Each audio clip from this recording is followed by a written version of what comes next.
Así inicia Es Noticia, Noticia en Profundidad. Qué placer estar con ustedes. Feliz inicio de semana. Le desea al equipo técnico y periodístico de Noticia de Telesur, que comienza, como bien saben ustedes, con el análisis de coyuntura. En la próxima hora veremos los siguientes temas. Vamos a comenzar con Es Noticia Venezuela. Contraofensiva, comunicación y unidad. Es la estrategia de la izquierda en América Latina para recuperar espacios que la derecha coopta, pero para unos pocos. Con ese plan parten de Caracas cientos de representantes de movimientos sociales, partidos políticos que asistieron al Foro de Sao Paulo. Se trató entonces del Foro de la Estrategia, vamos a profundizar en ello. Segundo tema que es noticia, nos vamos a Perú. El país político toma postura sobre la sorpresiva propuesta del presidente de la Nación y la mayoría dicen que no. Planteamos las siguientes preguntas. ¿Por qué Martín Vizcarra, el presidente, propone el adelanto de las elecciones presidenciales? ¿Se trata acaso de incapacidad para gobernar? Vamos a ver lo que hay de fondo. Tercer tema que es noticia, nos vamos hasta el sur del continente, a Paraguay. Remesón en el ejecutivo de Mario Abdo Benítez por una negociación secreta con Brasil. 4 altos cargos, entre ellos el ministro de Exteriores, renuncian tras conocerse el llamado pacto entreguista sobre la energía de Itaipú. El asunto de fondo es lo que realmente sucederá con el pueblo paraguayo y con sus bolsillos. Tenemos la información, tenemos el análisis. Es Noticia casi comienza. Bienvenidos, bienvenidas.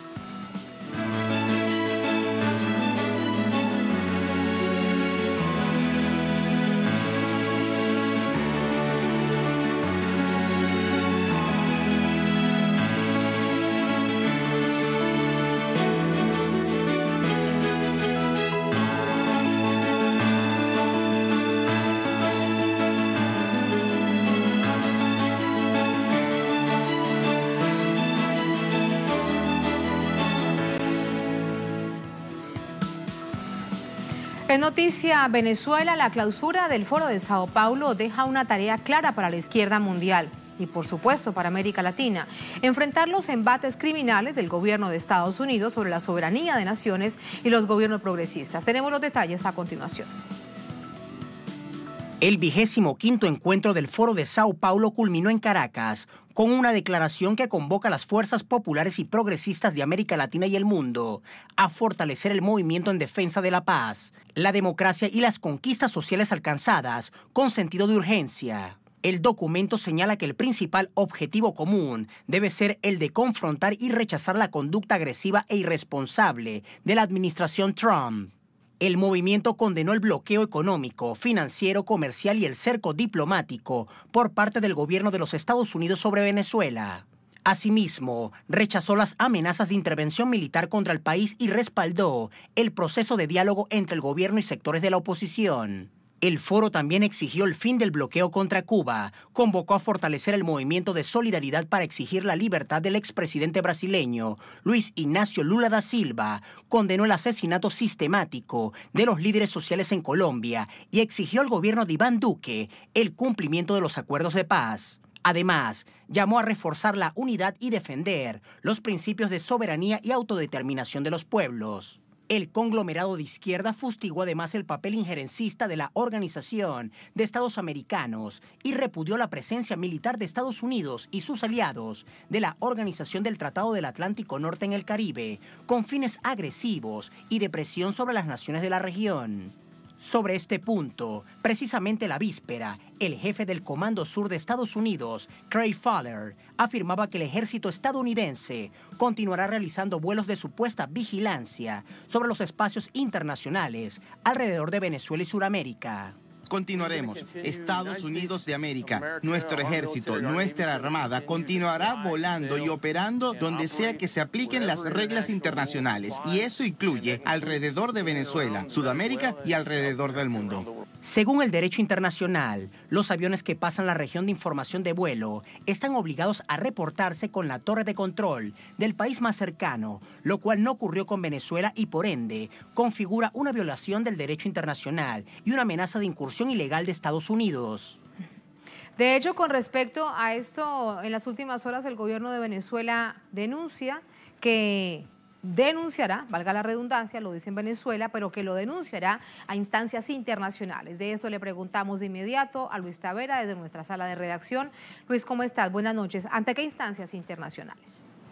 Hola Tatiana, te saludo a ti y a la audiencia que sintoniza en las pantallas de Telesur. Justamente estas declaraciones del jefe del Comando Sur estadounidense, Gray Fowler, donde él asume que Estados Unidos evidentemente ha incursionado y ha violado el territorio aéreo no solamente de Venezuela, sino de otros territorios a nivel mundial. Ayer el canciller de Venezuela, Jorge Arriaza, informaba a través de su cuenta en Twitter que este asedio que se mantiene en contra de Venezuela, estas intenciones de pretender amenazar a través de estas incursiones ilegales en el territorio aéreo venezolano serán escuchadas ante la Organización de las Naciones Unidas. Esto mismo también lo coincidía el Comando Estratégico Operacional de la Fuerza Armada Nacional Bolivariana ante esta admisión del Comando Sur estadounidense, donde también se recordaba que son al menos 78 veces que el gobierno estadounidense ha puesto sus aviones en territorio aeronáutico sin informar justamente y violando todas las claves aeronáuticas y violando el derecho internacional. Tatiana, esta violación al derecho internacional, este asedio contra Venezuela fue uno de los temas centrales, como lo veíamos en este material del 25 Foro de Sao Paulo que se desarrolló desde el jueves pasado hasta culminó ayer acá en Caracas con más de 700 delegaciones. El asedio contra Venezuela, este impulso que ha tenido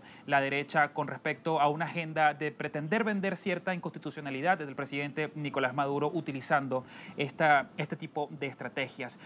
Otra de las denuncias que tiene que ver con esta denuncia acerca de la violación del territorio aéreo venezolano es la invocación ilegal que tuvieron la Asamblea Nacional en desacato venezolana del Tratado Interamericano de Recíproco, el TIAR, para poder establecer un escenario también y tener que el ejército estadounidense puede intrometerse en los asuntos internos de Venezuela. Un fin de semana, Tatiana, donde la denuncia hacia este asedio internacional contra Venezuela se ha elevado y esperamos durante los próximos días que el canciller, como lo anunció a través de su cuenta en Twitter, pueda elevar esta denuncia en la ONU. Pendientes de ello entonces, gracias Luis. Más insumos para ir con el análisis. Buenas noches. Buenas noches. Buenas noches. Vamos con el análisis. Para ello nos acompaña Beto Almeida, es analista político brasileño. Aún se queda unos días más después de participar en el Foro de Sao Paulo. Es presidente de la televisora Ciudad Libre de Brasilia. ¿Cómo estás, Beto? Un gusto estar acá. Bienvenido, gracias por acompañarnos. Gracias por invitarme. Había distintos momentos de discusión en el Foro de Sao Paulo, muy interesantes, profundos. Luego aparece una conclusión. Te diría, si son los tres ejes centrales que ya planteamos en titulares, ¿qué nos queda faltando? ¿Qué significa de cada uno de ellos para la izquierda y para el progresismo en América Latina? La unidad, la contraofensiva y la comunicación. La contraofensiva es muy importante porque hubo un ataque muy fuerte del imperio en los últimos tiempos para hacer retroceder conquistas de gobiernos populares. Y parcialmente han logrado alguna cosa en Brasil, Argentina, ¿no? Entonces son cosas preocupantes.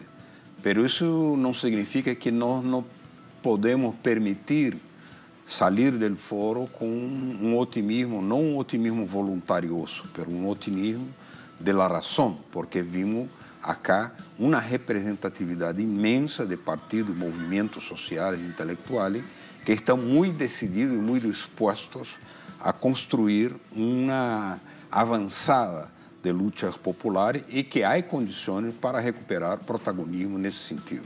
Esse é o primeiro ponto.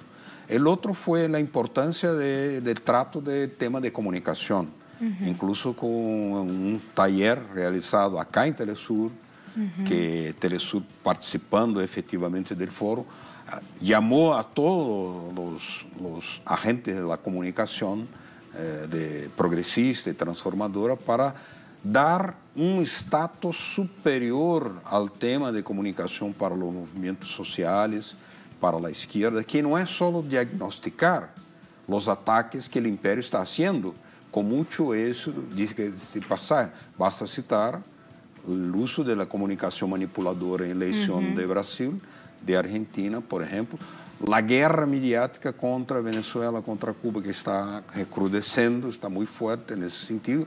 Entonces nosotros debemos tener equipos regulares para hacer un trabajo de construcción de una alternativa de comunicación que no sea solamente eventualmente responder, Não, tem que ser permanente, tem que consolidar equipo, tem que consolidar quadro para criar uma cultura da centralidade da comunicação, porque o império ataca por aí e tem efeito muito importante. Nós temos em nosso lado a verdade histórica, mas não basta tê-la, é preciso saber decir-la, é preciso que a verdade seja dita de uma maneira compreensível y movilizadora para las masas. Claro, con todo esto que nos dices, entendemos entonces que hay un diagnóstico claro de la situación de la derecha, del avance neoconservador en el continente, de la situación del progresismo y de la izquierda. El diagnóstico queda claro entonces. Sí, pero ahora tiene el otro tema, que es el tercer punto que tú colocaste, que es la unidad. ¿La unidad? Y la unidad es un factor que cada día más hay, por ejemplo, conciencia de lo que significa, incluso por los reveses transitorios que tuvimos en Argentina, en Brasil, en otros lados, que no se puede permitir otra vez, en Ecuador también, ¿no? Y que significa que hay que madurar muy bien ese punto de la unidad, porque es una convocatoria a las masas del mundo, porque mire, los grandes países que hacen una lucha antiimperialista como Rusia y China nunca estuvieron tan unidos ni cuando en la época anterior se hablaban, se decían socialistas, ¿no? Hoy tienen una unidad, una cooperación, una larga tradición de cooperación incluso en la área militar, en la área informática, en la área económica, con Irán también, con China, con los BRICS, con India. Isso tem que traduzir-se para o restante dos partidos, movimentos de esquerda no mundo para construir mais unidade no campo antiimperialista. Beto, pero esto implica un desafío prácticamente inmediato. El tiempo no da espera. Hemos visto lo que han hecho los gobiernos de Bolsonaro en tu país, en Brasil, por ejemplo. Antes de ir al aire me estabas contando unas cifras absolutamente tristes de lo que significa el retroceso de la inversión social en la nación. Sí, Bolsonaro, por ejemplo, tiene clareza que es necesario correr con el tiempo, acelerar lo máximo posible el tiempo de destrucción de las conquistas anteriores. Las conquistas incluso de antes, de mucho tiempo, de la época de 30, de Getúlio Vargas, la estatización de Petrobras. Por ejemplo, la semana pasada hubo la privatización de la distribuidora de Petrobras, una empresa altamente lucrativa que fue privatizada. ¿Qué queda por privatizar? Sería lo que habría que preguntarse en Brasil. Hay mucha ¿Qué queda por privatizar después de esta feria al mejor postor que se ha hecho en el país? Mucha cosa que todavía está en manos del Estado, ¿no? Básicamente, la mayor parte de Petrobras está en campo estatal. La Eletrobras, por ejemplo, hay muchas empresas. El banco estatal BNDES, por ejemplo, criado también en la era de Vargas, que fue el que ha financiado, por ejemplo, la construcción del puerto de Mariel en Cuba. Vea qué función puede tener un banco estatal cuando viene utilizado políticamente. Claro. Pero lo que significa que Bolsonaro acelera el tiempo porque sabe que su gobierno, con esta política de cortes, con esta política de restricción de inversiones, tiene un tiempo que va a crear un impasse, va a crear una zona muy explosiva de instabilidad que él podrá buscar dar una salida muy sinistra, como la represión, porque no tiene otra alternativa. No tiene otra alternativa. Quiere destruir ahora derechos de seguridad social, ¿no? Ya destruyeron desde la época de Temer los derechos laborales. Entonces es necesario construir esa unidad que el foro ha proclamado, ha incentivado, ha construido, pero también dentro de Brasil para barrar eso y no dar tiempo, porque con 30 millones de desempleados, imagina la población de Venezuela, en Brasil hay 30 millones de desempleados. Eso va creando un calderón explosivo, una panela de presión muy fuerte que puede explodir, pero es necesario que la izquierda esté preparada para dar la dirección. Por eso Bolsonaro acelera y al mismo tiempo nosotros tenemos que construir la barrera para impedir la destrucción de conquistas. Y sobre todo cuando nos dices esto, recordando muy pocos años atrás, lo que se esperaba realmente después del golpe de Estado parlamentario de la presidenta Dilma Rousseff. Hubo movilizaciones, pero no hubo a tal punto que presionaran desde la perspectiva social al gobierno electo de Temer, y bueno, menos ahora. Fueron suficientes las movilizaciones. De esto aprendimos que durante ese tiempo las fuerzas progresistas se apartaron mucho de los movimientos sociales, perdieron capacidad de convocatoria, ¿no? Eso fue muy grave, muy duro, porque estamos pagando un precio muy amargo ahora. Y de eso se tiene que sacar una lección, una enseñanza para impedir de que, por ejemplo, se puede hacer conquistas variadas, casa, vivienda, salario, pero no basta llenar la panza, tiene que llenar la cabeza, la educación política, la convocatoria, la movilización para impedir, por ejemplo, la situación que tenemos hoy, que es resultado de todo eso del pasado. Lula está preso y hay que liberarlo prioritariamente. Visión política y poder popular, entonces. Dos conceptos que están muy arraigados en Venezuela, ¿ves? Sí, porque un país con esa tradición de lucha popular que tiene en Brasil, una lucha constante, los negros, los indígenas, los obreros, los campesinos, eso tiene los intelectuales, la iglesia popular, ¿no? Sectores muy amplios que han luchado siempre, ahora tienen una escala superior de retos que tiene que recuperar, porque el imperio cada vez más criminal. Lo que hacen acá en Venezuela, lo que hacen contra Cuba, es criminal, simplemente criminal, completamente criminal. Por eso te pregunto sobre el tema del poder popular, y la lección clarísima que hay en este continente es Venezuela con el chavismo. Parte de las razones por qué el gobierno sigue y Estados Unidos no lo entiende es el poder popular, que es popular. Sí, el imperialismo jamás va a entender el poder popular, pero nosotros es que no podemos en el campo progresista, el campo de la izquierda, tener dudas que sin avanzar en el protagonismo popular, como se hace acá en Venezuela, como se hace en Cuba, es muy difícil barrar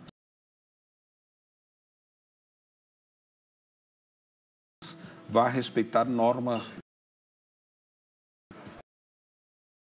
de que bastaba ganar elección 1, 2, 3, 4. Pero eso fue como tal vez un exceso de confianza o demasiada ingenuidad. Pensar en que hay una derecha buena, que quiere inversión social para el pueblo, que realmente quiere que el país salga adelante y no sus pequeños sectores de poder. Hubo sí un republicanismo ingenuo, hubo, hay que reconocer. Eso significa desconocer la experiencia de la historia. Lo que pasó antes con el propio Getúlio Vargas, con João Goulart, donde la derecha no esperó, no respetó el avance democrático. El imperio, el capitalismo, la burguesía, siempre golpista, siempre lo será, jamás será democrático. Entonces, partiendo de eso, hay que construir la democracia popular, con el protagonismo del poder popular, porque ahí sí es capaz de bajar, enfrentar y vencer la ofensiva del Pero fíjate, ahora desde la visión conceptual te pregunto, ¿qué hacer cuando está la lección aprendida, digamos, en Venezuela? Porque está clarísimo el ejemplo, pero hay, no solamente me refiero a algunos en Venezuela, sino fuera de esta nación en América Latina, que no comparten las ideas del chavismo. En Venezuela se dice de manera coloquial aquella izquierda exquisita que dice, yo era chavista, pero ahora no soy madurista, entonces yo me alejo, tomo otra postura, pero sigo siendo progresista. Bueno, no hay otro camino para Venezuela salir de superar el pasado anterior a Chávez, que fue una victoria muy grande, la transformación de esos 20 años, y seguir el camino de avanzar en este protagonismo. No hay otra opción que no sea madurar, ¿no? Con Maduro ahora, el propio legado de Chávez, porque Chávez dio el ejemplo, la orientación de que solamente con cada vez más rol protagonista del Estado se puede impedir el colapso de situaciones de la economía, ¿no? Donde, por ejemplo, la manipulación de precios que hace, por ejemplo, el enemigo de Venezuela, es una manera de golpear las conquistas del chavismo. Entonces, Maduro... Sí, para descorazonar al pueblo. Es claro, es una manera de hacer... Porque una cosa es hacer, por ejemplo, una barrera naval, un bloqueo naval, es muy visible. Otra cosa es hacer una manipulación con la hiperinflación que danifica la economía doméstica de las familias, pero es invisible y crea una situación que tiene que ser enfrentada con mucha discusión política, con mucha comunicación, como se hace acá en Telesur, para explicar que los misterios de la economía no son misterios, son manipulaciones del enemigo para impedir que Venezuela y la revolución bolivariana con Maduro, ahora siguiendo Chávez, pueda seguir su camino de dar dignidad, de ampliar y vencer los obstáculos. ¿Y qué decir en otras naciones? Para un caso muy coyuntural, Argentina, que está próxima a elecciones, en agosto las primarias y en octubre las presidenciales. Bueno, es un escenario también muy complejo, pero que tendrán justamente de todo esto un desafío inmediato. Por ejemplo, Argentina es una cosa muy interesante, pero Argentina, tal como Brasil, Argentina tiene una experiencia histórica. El peronismo logró un desarrollo enorme, industrialización, justicia social, aumento de la calidad de vida, eliminación prácticamente del analfabetismo en su momento. Después, los gobiernos de Kirchner y de Cristina buscaron seguir, recuperar el legado de Perón, pero después hubo una división dentro del peronismo. La división fue fatal. Ahí es cuando comienza a generarse tan difícil el entendimiento de lo que significa el peronismo para Argentina. Por ejemplo, no se puede pensar un peronismo que rompa con el movimiento sindical, que no tenga una articulación con el movimiento sindical. Pero hay un sector que lo tiene. Eso fue fatal para... Y ahora creo que con la fórmula de Alberto y Cristina se busca recuperar eso para crear más unidad y ahí crea la posibilidad de una victoria incluso electoral. Yo creo que existe, son muy difíciles. Ese sería, en términos de unidad, un buen ejemplo de unidad, de unirse en los encuentros realmente y luego revisar tal vez más adelante las diferencias. Eso es parte, digamos, si tomamos un ejemplo sobre la unidad en el progresismo con las distintas visiones. Sí, una cosa que hay que superar eso. ¿Cuál es la política necesaria? ¿Cuál es el programa necesario? Sí. ¿Un programa de someterse al mercado, tener ilusión en relación al mercado, o avanzar con las políticas públicas que permitan hacer frente a las manipulaciones del mercado contra la economía popular? Entonces, esa es una cuestión que se plantea para la discusión de la izquierda, el campo progresista en general, las fuerzas progresistas, no solo de izquierda, porque en procesos electorales no solo la izquierda avanza con otros sectores de medianos empresarios también pueden venir, ¿no? Y apoyar para tener una salida que no sea la sumisión a la oligarquía financiera y al imperio. Bueno, de hecho eso es parte de lo que hemos visto durante los últimos meses, sobre todo en este 2019, con mucha más forma en Argentina. Ahora, déjame preguntarte más acerca de la comunicación. Bien nos decías de un ejemplo, ahora hay que actuar, hay que hacer. El asunto es cómo hacerlo y cómo contrarrestar estas matrices de opinión pública que logran imponerse, porque hay medios hegemónicos que tienen todas las capacidades a su servicio. Por ejemplo, es necesario que cuando se tengan herramientas en la mano, no se pierda la oportunidad de actuar. El PT estuvo 14 años en el poder en Brasil y no organizó una comunicación alternativa propia, popular, democrática, pública. No organizó y tenía herramientas en la mano. Entonces, parte de la... Necesitamos volver atrás para preguntarte, ¿y por qué? ¿Por qué pasó eso? Porque hubo la ilusión de que bastaba la convivencia democrática, que podría incluso se hacer respetar por los monopolios privados de la comunicación, que dependía de tener un diálogo más adecuado. No era así.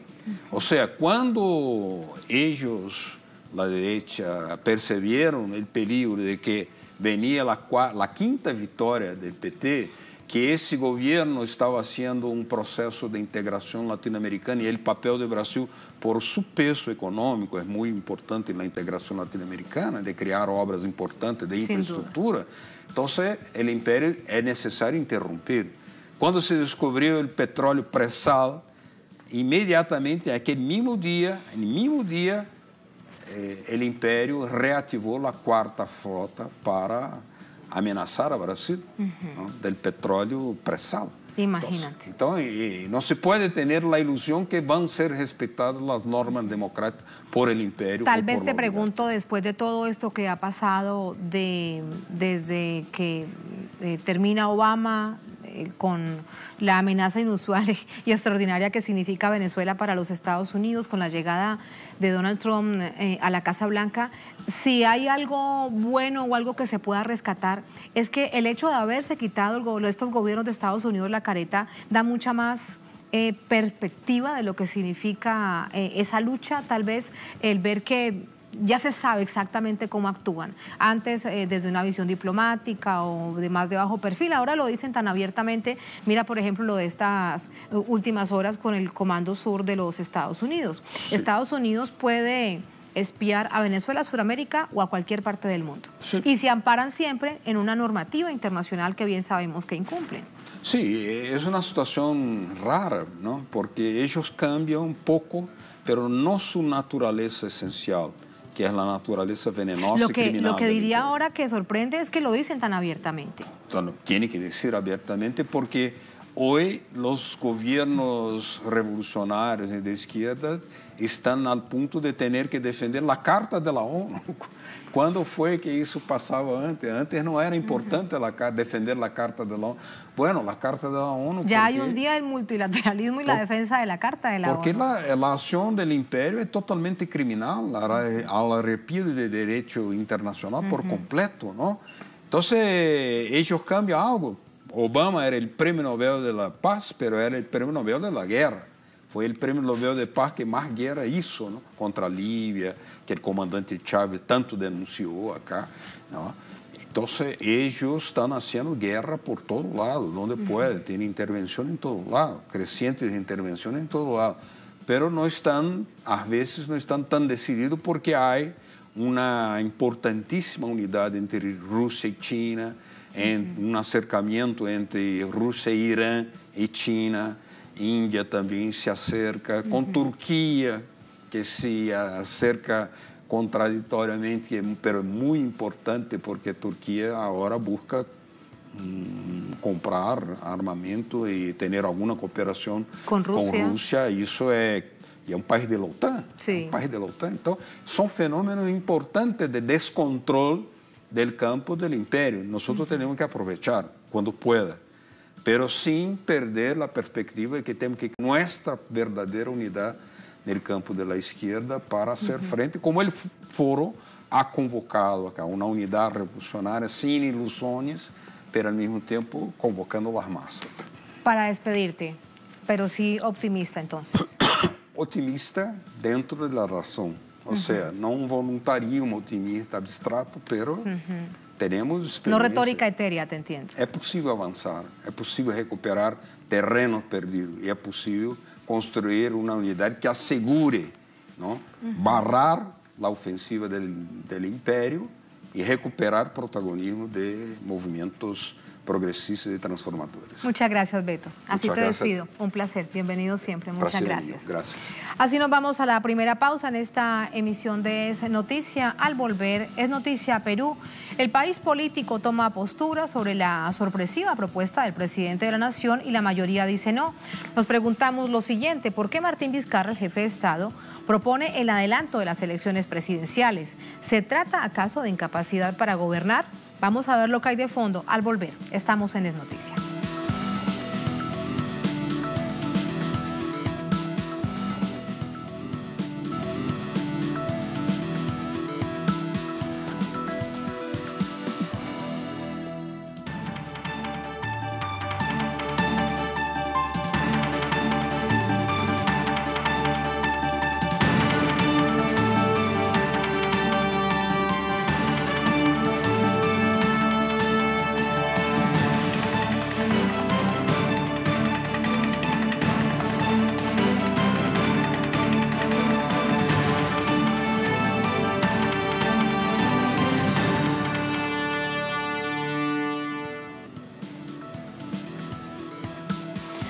En Noticia Perú, este lunes el país político reacciona y toma postura sobre la propuesta de la víspera del presidente Martín Vizcarra de adelantar las elecciones del 2021. ¿Quiénes se manifiestan en contra, quiénes a favor de esta decisión o de este planteamiento que conllevaría el recorte del actual gobierno? Tenemos esos detalles a continuación. En una propuesta sorpresa, el presidente Martín Vizcarra planteó al Congreso adelantar las elecciones presidenciales correspondiente al año 2021. Presento al Congreso una reforma constitucional de adelanto de elecciones generales que implica el recorte del mandato congresal al 28 de julio del 2020. En medio de la crisis política que vive el país, la propuesta ha despertado las críticas desde distintos sectores, principalmente desde el bloque opositor del Congreso. Desde el partido Contigo fue emitido un comunicado que exige al presidente ser coherente con su discurso y renuncie si en verdad quiere el adelanto de elecciones presidenciales y congresales, conforme al artículo 115 de la Constitución. Partidos como Fuerza Popular y la Alianza Popular Revolucionaria Americana de Perú también rechazaron la propuesta. Ambos calificaron las decisiones del mandatario como improvisadas y colocan al país en una situación de incertidumbre e inestabilidad. Este lunes, los medios peruanos mantuvieron la noticia en primera plana, lo que dio pie a que legisladores independientes catalogaran la decisión como un show mediático para mantener viva su gestión. El presidente Vizcarra basó su decisión en la omisión de 6 de las 12 propuestas dentro de una reforma política presentada al Congreso en diciembre del 2018. La más debatida por el mandatario refería al cambio de instancia para juzgar y detener a los congresistas por estar vinculados a casos de corrupción y que no fuera, como lo es en la actualidad, el propio Congreso su juez natural. La declaración del jefe de Estado se dio en medio de la conmemoración de independencia del país, jornada aprovechada por un grupo de ciudadanos para alzar su voz y exigir el cierre total del Congreso. Así entramos al análisis. Para ello nos acompaña Martín Guerra. Él es analista político, escritor, miembro de la organización Izquierda Socialista. Nos acompaña desde Lima, la capital de esta nación suramericana. Martín, ¿cómo estás? Buenas noches. Muy buenas noches, Tatiana. Primero preguntarte, ¿qué tanta capacidad constitucional tendría una medida de estas en caso de que se logre adelantar? Bueno, lo que dice la Constitución es que para poder pasar esta medida habría que esperar, digamos, de aprobarse la medida, esperar 60 días para poder realizar el referéndum, imaginando que se diera el referéndum para poder pasar a las nuevas elecciones, estaría dándose en octubre, ¿no? Y de ahí la Constitución señala que hay que esperar 270 días para poder dar las elecciones. Entonces, si lo que se pretende es que haya un nuevo Congreso, un nuevo presidente en julio del 2020, estaríamos exactamente realizando las elecciones en julio. Pero claro, en esta propuesta que ha hecho el presidente Vizcarra, analizándolo constitucionalmente, sí es válido y sí se podría plantear un reajuste de las medidas transitorias de la temporalidad, ¿no? Es decir, de los tiempos. Sí se podría dar ese adelanto y ajustadamente en julio podríamos tener un nuevo presidente y un nuevo Congreso, con lo cual el país adelantaría el cambio de legislativo y ejecutivo en 12 meses, ¿no? Ajustadamente, haciendo una serie de concesiones y tomando en cuenta que todo le saliera bien al presidente Vizcarra como lo ha planteado al Congreso. Pero el tema, si me permites, más allá de eso, es ver qué es lo que hay detrás, ¿no? En otras entrevistas que tú mismo me has realizado y que hemos dado a otros medios, siempre hemos dicho que lo que está viviendo el país en los últimos años, desde que fue elegido el anterior presidente Kuczynski y tuvo que dejar el gobierno por actos escandalosos de corrupción, como todos nuestros ex presidentes y ex gestiones gubernamentales, lo que se ha visto aquí en nuestro país cada vez más claro, y creo que tiene que ver con todos los cambios que se dan hace 20 años en América Latina y que en el Perú no se dieron, por cierto, y también por temas de la economía mundial, es una pugna muy fuerte entre dos sectores de la derecha en el país, ¿no? Una derecha representada por los fujimoristas y los apristas, que es la derecha acostumbrada a servir a los intereses de las transnacionales como sea y cuando sea, ¿no? Reprimiendo, golpeando, maltratando, creando lobbies, mafias para apoderarse de los recursos naturales, de los negocios del Estado, a través de privatizaciones, concesiones. y una derecha que se ha dado cuenta que de seguir esto el pueblo está organizándose, está saliendo a las calles a marchar, a proponer cambios bastante radicales. Recordemos que el día de ayer el presidente Vizcarra lee su discurso en medio de una jornada de protesta masiva que está viviendo el sur del Perú, sobre todo en el Valle del Tambo, en la provincia de Islay, frente a un proyecto minero de una empresa transnacional corrupta que ha sido juzgada en España y en México, como es la Southern, que es altamente contaminante, y que el pueblo del Valle del Tambo ha dicho que no va a este proyecto minero. Sin embargo, el presidente Vizcarra ni siquiera mencionó eso en su discurso. Entonces, creemos que ese sector de la derecha liberal que está representado por Vizcarra pretende algunos ajustes dentro de las leyes, por ejemplo, en materia fiscal, laboral, minera, para hacer las cosas de una manera no tan confrontacional con los intereses del pueblo, y que de esta forma poder paliar algunos escenarios de insurgencia popular organizada. Sí. Entonces, frente a estos dos sectores de la derecha, el pueblo tiene otro camino. Sí, déjame preguntarte algo, sin duda. El asunto es revisarlo de fondo. El presidente la víspera, precisamente en ese discurso al que hace referencia, decía: hubo una clara desnaturalización a la reforma política que presentó ante el Congreso. Ya también de eso habíamos hablado meses atrás. ¿Esto es parte de la pugna, esa reforma política que prácticamente no llega a nada? Claro que sí. El Congreso fujiaprista, como decimos aquí, de los fujimoristas y los apristas, ha bloqueado cualquier intento de reforma. Pero también es cierto que el pueblo en las calles le ha dicho al presidente que cierre el Congreso. El presidente pudo haber anunciado ayer el cierre del Congreso. Pero lo que creemos nosotros es que, a pesar de la pugna que tienen los dos sectores de la derecha, jamás ninguno de esos dos sectores, sobre todo el de la derecha liberal, los fujimoristas ya lo han hecho varias veces, han pateado el tablero. Pero creemos que la derecha que representa a los grandes empresarios no está dispuesto a ese escenario de patear el tablero. Por eso es que no se ha cerrado el Congreso. Y ahora el presidente aparece radical frente a los medios y algunos sectores progresistas que creen pues que el presidente es un adalid de los intereses del pueblo, cuando plantea esta reforma constitucional para ir a un adelanto de elecciones. Pero ¿quién va a discutir esta reforma constitucional? El mismo Congreso. Entonces está en manos del Congreso, ahora con un presidente totalmente entregado a los intereses más perversos de la derecha, Pedro Laechea. Está en manos de ellos debatir si es que se pasa o no a este referéndum para aprobar la reforma constitucional de adelanto de elecciones, que, como te digo, solo adelantaría un año la situación política y económica dada. Sí, mientras te entiendo. Eso pasa, y un Congreso que está en contra del presidente, un Congreso que lo adversa con un presidente que no tiene fuerza política. Definitivamente, porque no tiene un partido organizado, y en realidad en este momento él está tratando de equilibrar esa pugna entre las dos derechas y no define. Si él hubiera querido definir, cerraba el Congreso y tenía todo el aval popular, pero no lo ha hecho. Pero sí, Tatiana, hay cosas importantes. Un día antes de las fiestas patrias nuestras, el 28 de julio, antes del discurso, se publicó entre gallos y medianoche, como decimos aquí, en las 80 políticas del Plan Nacional de Productividad y Competitividad que el gobierno ha lanzado, que tiene medidas nefastas, por ejemplo, para el tema laboral. Se están planteando jornadas laborales de medio tiempo para formalizar, dice el presidente, y de esta manera, al ser jornadas de medio tiempo, no van a cubrir los derechos laborales de los trabajadores. Y eso se pretende hacer de manera oficial y general para todo el país, sobre todo para los trabajadores más jóvenes, que son la mayoría del país. Se está planteando políticas fiscales donde van a pagar más los trabajadores y el pueblo, y no las grandes empresas. Se está planteando una nueva ley general de minería, pero no nos dicen cómo es esa ley general de minería.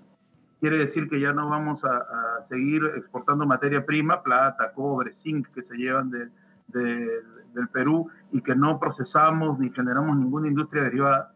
O sea, vamos a seguir entregando nuestros recursos naturales, debilitando la capacidad de diversificar la producción en el país. O van a seguir viniendo empresas como la Southern, que están juzgadas en todo el planeta por contaminación hace un mes nomás, menos de un mes en México, y aquí se va a seguir haciendo esas cosas en contra de los intereses del pueblo, destruyendo las cuencas de agua, la agricultura nacional. Entonces, el presidente ha presentado un texto de 52 páginas publicado en el Diario Nacional, donde se ven todas estas nuevas políticas que golpean la organización de los trabajadores, los derechos de los trabajadores. Sí. Martín, pero todo eso tendría que ir... Sí, permíteme, te pregunto y otros aspectos. Para mayor claridad. Todo esto que propone tendría que ir vía proyecto de ley al Congreso, ¿no? sería el trámite. ¿Y qué tanta posibilidad existe? Entonces entrarían otro tipo de negociaciones con ese Congreso que lo adversa, tal vez para generar un nuevo escenario político. Claro, porque los cambios en materia de política económica, en esos cambios están unificados los dos sectores de la derecha. Ahí sí no debaten, aprueban las cosas a toda velocidad y sin mayor nivel de profundidad en el análisis. Eso es lo preocupante. El pleito que ellos tienen es un pleito por control político de la política económica. Y a veces, por falta de formación política, o por falta de conocimiento, porque los medios de comunicación hacen muy bien su papel, lamentablemente, de desinformar, los medios oficiales, nuestro pueblo está detrás de las dos posturas, la del Poder Ejecutivo y del Poder Legislativo, y muchas veces no vemos, aunque eso está cada vez más dejando de ser, nuestro pueblo está activando, está marchando, está protestando, pero no vemos que lo que hay detrás, que es el neoliberalismo profundizado a escalas nunca antes vistas, sobre todo en la materia laboral. Y en el tema minero, insisto, el 85% de la inversión privada en el país está destinada al tema minero. El presidente ha hablado de que vamos a crecer un 3,5%, cuando el mismo Fondo Monetario habla entre 2,7 y 2,9. Y podemos crecer, pero eso no se está viendo en políticas públicas. En su discurso ha enumerado una serie de hospitales, de seguro universal de salud que se van a desarrollar, de puentes, de carreteras, pero no ha dicho cuánto cuestan, de dónde va a salir, cómo se va a realizar esto. Entonces hay como una suerte de populismo que se está planteando desde el Ejecutivo para encandilar a nuestra población en contra de los verdaderos derechos de nuestro pueblo y para evitar que nuestro pueblo organizado continúe en sus reclamos que en los últimos años en el Perú vienen en crecida, lo que podría haber dado para el 2021, año del Bicentenario del Perú, un cambio interesante. Se adelantan estas elecciones, un poco que coge al movimiento popular, digamos, de improviso, y no hay un norte preciso para esto. Pero por otro lado está el Congreso corrupto de la mafia que pretende permanecer instalado en el gobierno. Y ojo, hasta ahora no hay ningún preso importante con condena. Todos los expresidentes uno no ha regresado al país todavía, no sabemos cuándo regresará Alejandro Toledo, eso va a durar año y medio por lo menos, y los otros no tienen una condena precisa. Y después del fallecimiento del expresidente Alan García, ningún aprista está siendo juzgado severamente de los grandes mandos que ellos tienen y que algunos son congresistas y están pues libres de polvo y paja, como decimos aquí, y planteando lo mismo de siempre, ¿no? Seguir siendo los eslabones entre el gran empresariado y los negocios y los recursos de nuestro pueblo. Entonces, esta pugna entre los dos sectores de la derecha dilata la organización popular, posterga el pleno derecho de nuestros derechos ciudadanos y de la defensa de nuestros recursos naturales a través de ellos, y enturbia un proceso político a caras de un bicentenario que debería ser pues, entonces, la llegada a la plena ciudadanía de los peruanos. Y ahí entra entonces esta propuesta del presidente Vizcarra. Allí lo que decíamos al inicio de esta conversación, el asunto de fondo. Martín, gracias, buenas noches. Muy buenas noches, gracias a usted. Gracias a usted. Así nos vamos a la segunda, última pausa en esta emisión de Es Noticia. Al volver, nos vamos hasta una nación del sur de América Latina, al Paraguay. Es noticia Paraguay. Remesón en el Ejecutivo de Mario Abdo Benítez por una negociación secreta con Brasil, con la vecina Brasil. 4 altos cargos, entre ellos el ministro de Exteriores, renuncian tras conocerse el llamado pacto entreguista. Así ya titulan los medios, de hecho, sobre la energía de Itaipú. El asunto de fondo es lo que sucederá con el pueblo, con el bolsillo del pueblo paraguayo. Tenemos información, tenemos el análisis al volver en Es Noticia.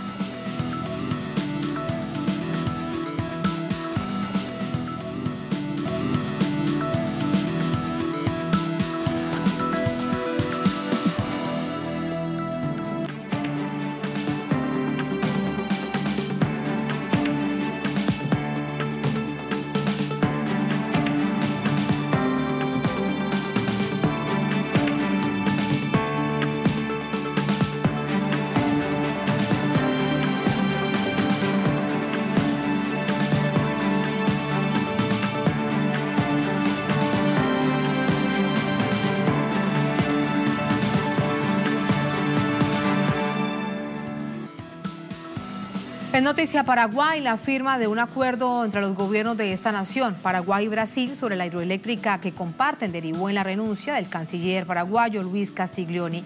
La oposición denunció que el acuerdo lesiona la soberanía energética del Paraguay. Tenemos detalles en el siguiente informe de nuestra corresponsalía. Itaipú Binacional es la hidroeléctrica que Paraguay comparte con Brasil en partes iguales. Fue creada en 1973 y dentro de 4 años serán renegociados los términos del acuerdo que la creó. Para los sindicatos, salvaguardar los intereses paraguayos sobre la empresa binacional es fundamental para un posible desarrollo industrial.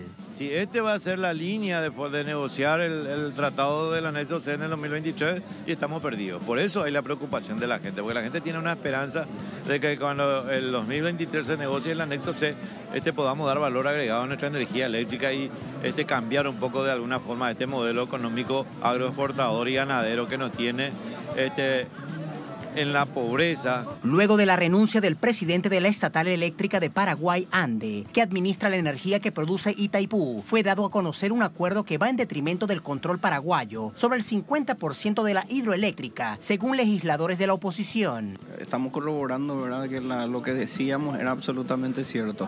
Es un acuerdo hecho en absoluto secreto, con exclusión total de los técnicos, y por otro lado era políticamente entreguista a los intereses de la República Federativa del Brasil.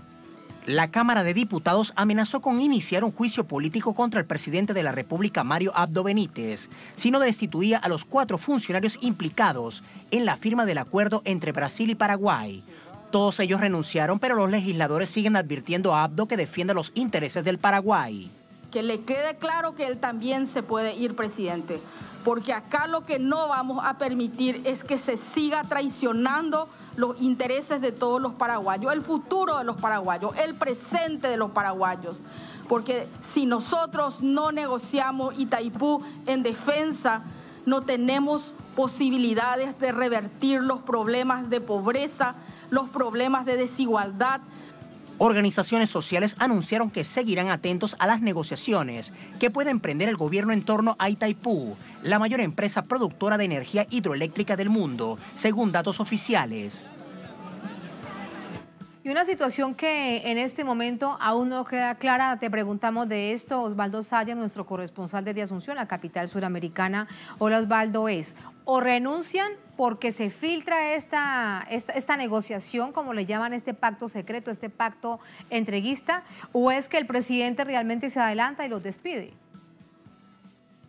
Un saludo, Tatiana, para vos y para toda la audiencia de Telesur en América Latina y el mundo. Decir que renuncian realmente no hace mucho honor a la realidad. Esto tiene que ver directamente, en principio, con la renuncia del anterior presidente de la estatal eléctrica ANDE. Pedro Ferreira había renunciado la semana pasada, lo que desató un revuelo mediático y dejó ver que existía este tratado que no fue informado por la presidencia de la República, sino hasta la semana pasada, luego de la renuncia no solamente del presidente de la estatal eléctrica ANDE, sino del gerente técnico.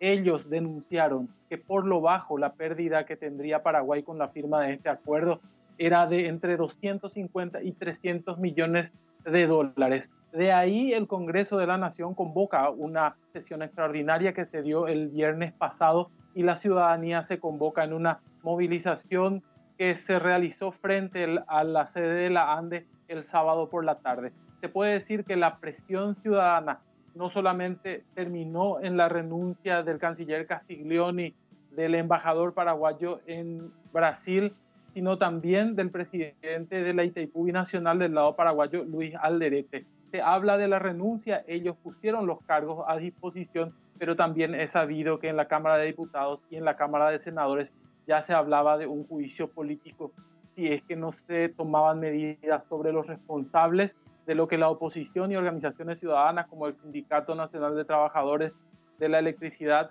de la ANDE decían era una entrega de la Itaipú Binacional. Ellos pusieron a su cargo, a cargo del presidente de la República, las notas de renuncia, lo que en realidad fue una destitución que tiene que ver con la presión de la ciudadanía, hay que decir también con la presión de los medios de comunicación y con la presión de los sectores políticos que ya hablaban de un juicio político si Mario Abdo Benítez no tomaba cartas en el asunto. Rápidamente, en menos de una semana, tuvo que irse el canciller, el ministro de Relaciones Exteriores antes de eso. Y un dato más, Abdo Benítez suspendió un viaje a Turquía ante la tensión política que ya se daba en Paraguay y ante la posibilidad de un juicio político si para los sectores de oposición no satisfacía plenamente la respuesta que tenía que dar. También, vale decir, el Congreso de la Nación armó una comisión bilateral para investigar por qué el gobierno de Mario Abdo Benítez firmó un acuerdo secreto con el de Jair Bolsonaro y por qué algo tan desventajoso fue llevado adelante desde el gobierno. La comisión de investigación entrará en marcha con los trabajos para saber por qué se dio este acuerdo que finalmente terminará siendo revertido, según anunció el propio gobierno de Abdo. Ese es el asunto de fondo que de inmediato vamos a analizar. Gracias, Osvaldo. Buenas noches. Buenas noches. Lo ven ustedes en pantalla, nuestro analista Ricardo Canese, diputado del Mercosur, analista político, analista internacional. Ricardo, ¿cómo está? Buenas noches. Buenas noches, ¿cómo están? Un placer hablar con Telesur. Muchísimas gracias. Ricardo, hay una pregunta que es necesaria. ¿Cómo conocer realmente el contenido de ese pacto entreguista, ese pacto, como se le conoce, pacto secreto a esta hora? Claro, el pacto secreto estuvo secreto 2 meses, después sí se divulgó y el mismo gobierno entró a defender ya divulgado, pero tardó 2 meses en divulgarlo, ¿no es cierto? Lo negoció en secreto, lo mantuvo en secreto una vez firmado, y creo que las consecuencias... Ahí viene. Pero ya se conoce todo del pacto, Ricardo, ya se conoce todo, hasta la letra menuda. Se conoce. Claro, se conoce todo lo que el gobierno ha dicho de que, claro, falta su reglamentación, porque en realidad es un acuerdo de Estado a Estado, han firmado, digamos, Bolsonaro y Abdo Benítez a través de sus cancillerías, ¿no es cierto?, los embajadores, pero es digamos, un acuerdo de Estado a Estado y donde la parte, digamos, ya más, esa letra menuda de los detalles quedarían a cargo de la ANDE, la empresa de electricidad Itaipú, pero de hecho esa letra menuda no puede alterar lo pactado. Pero la letra gruesa que se conoció es extremadamente grave. Entonces hubieron 2 hechos. Uno, el pacto, o que en realidad el nombre es Acta Bilateral, ¿no es cierto?, de Itaipú. Esa Acta Bilateral es extremadamente grave en su contenido porque el Paraguay tiene derecho, según el tratado, al 50% de la energía, y según esa acta bilateral, el Paraguay se queda del 11 al 16% de la energía barata. Fíjate que es la más valiosa. Entonces el Brasil acapara hasta el año 2022. Y no van más allá del 2022 porque a partir del 2023 se renegocia todo. Eso dice el tratado, después de 50 años de vigencia, ¿no? Y había ya, antes de que se conozca esta acta, había todo un movimiento nacional. Las cámaras del Congreso habían pronunciado que el Paraguay tenía que adquirir ese 50%, o sea, la totalidad de la energía que al Paraguay le correspondía. O sea, en contra entonces de la opinión del Congreso, en contra de la opinión de la ciudadanía, Abdo Benítez pactó con Bolsonaro quedarse solamente con un porcentaje muy pequeño en el país y que la gran mayoría de la energía paraguaya vaya al Brasil ya sin discusión y con penalidades muy severas si el Paraguay se sobrepasaba en la cantidad pactada en esa acta que, como digo, ya está fijada, o sea, la cantidad de megavatios y todo está fijado. Claro, imagínate, y el efecto que eso tendrá para el bolsillo del pueblo paraguayo. Pero ahora la otra gran pregunta es, ¿cuál es la capacidad real de renegociación de un acuerdo tan grave, tan fuerte, en términos de retroceso tan grave para el país? Mira, es que las consecuencias eran tan graves, pues realmente el hecho era grave, o sea, limitar el desarrollo, pues limitar el desarrollo, yo decía en forma práctica, la gente entendió perfectamente, y era eso, ¿no? La gente mismo lo decía, si vienen inversionistas, si el Paraguay crece, y el mismo Abdo Benítez le tenía que haber dicho, mire, vaya a hablar con Bolsonaro porque acá no hay energía, la energía paraguaya está en Brasil. Esa era la consecuencia, ¿te das cuenta? Era extremadamente grave. Entonces, ¿qué ocurre? El domingo a la noche, ayer a la noche, el mismo Castellone, todavía no renunciante, dice, bueno, vamos a anular. Él había hablado supuestamente, a lo mejor habló con el canciller brasileño y que había conseguido que el canciller brasileño, y bueno, no sabemos realmente si el Brasil se comprometió a anular o no, pero él prometió de que iba a anular en el curso de la semana.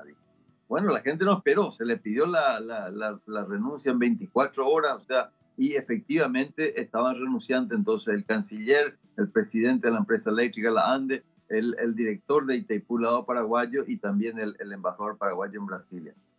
Aún así, con todas esas renuncias, la situación de Abdo Benítez está incierta. Se le sigue diciendo que si él no cambia de línea, porque ojo, acá la cuestión importante que la gente vio es que la energía paraguaya prácticamente se está yendo al Brasil en forma definitiva. Eso es lo que Bolsonaro quiere asegurar la energía paraguaya con la complicidad de círculos de la alta oligarquía paraguaya. Acá le llamamos los varones de Itaipú, ligados a Abdo Benítez, que estarían actuando de furgón de cola, obteniendo sus beneficios, buscando que esa energía quede en manos de grandes empresas, de Sin empresas duda, privadas. Ricardo, porque fíjate, ahí brevemente con esta reflexión quiero despedirte. El principal responsable es el presidente de la nación. Imposible pensar que se estuviese negociando un acuerdo de tales características sin que él lo conociera de manera detallada. Él dio la orden, digamos claramente. Castillón y el canciller no reaccionó por su cuenta. Entonces, de ahí que si él no cambia profundamente, corre el real riesgo de ser enjuiciado en juicio político. Muchísimas gracias, Ricardo. Gracias por ayudarnos a entender lo que significa esta sorpresiva renuncia, y ya vemos todo lo que hay detrás, que no es tanta renuncia, sino realmente un despido del ministro de Exteriores de Paraguay. Y bueno, y todo lo que hay detrás. Gracias, Ricardo. Un placer. Buenas noches. Gracias a ustedes. Gracias también a todos ustedes por habernos acompañado. Ponemos punto final a esta emisión de noticias. De este lado del estudio les decimos que hasta mañana. Recuerden que estamos en redes sociales, @noticiatelesur, @TatianaTelesur durante esta jornada. Otro hecho fue noticia. Con eso los dejamos. Hasta mañana.